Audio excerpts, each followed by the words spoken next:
All right, so the next thing I want to talk about is, are body weight exercises effective from a muscle building perspective? Now, if you've been following this series, then you know there are 5 primary pathways that trigger growth. And to stimulate growth, you just need to trigger one of those pathways. So let's talk about how effective body weight exercises, like push-ups, for example, are from a muscle building perspective.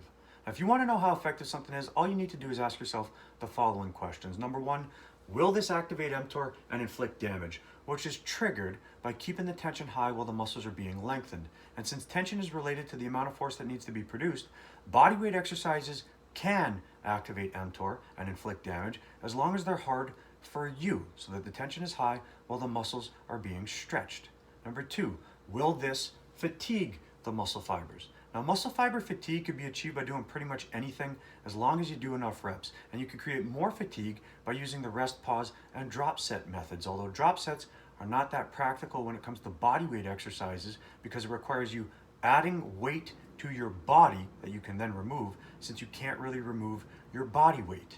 And then finally, will this accumulate a lot of lactic acid, which accumulates the longer the set goes on and the more reps that you do. So the heavier your body is for you, the less reps you're going to be able to do. So on one hand, the heavier your body is for you, the higher the tension will be, which is good for mTOR activation and muscle damage, but not so good for lactic acid accumulation and the release of local growth factors. But on the other hand, the lighter your body is for you, the lower the tension will be initially, but it allows for more reps to be performed so you can accumulate more lactic acid.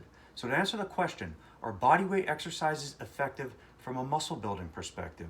Yes, as long as one or all of the following conditions are met. The tension is high, the muscles are stretched under load, you take the sets to failure, or you do enough reps to accumulate a lot of lactic acid. Now in the next video, we'll take a look at super slow reps and talk about how effective they are from a muscle building perspective.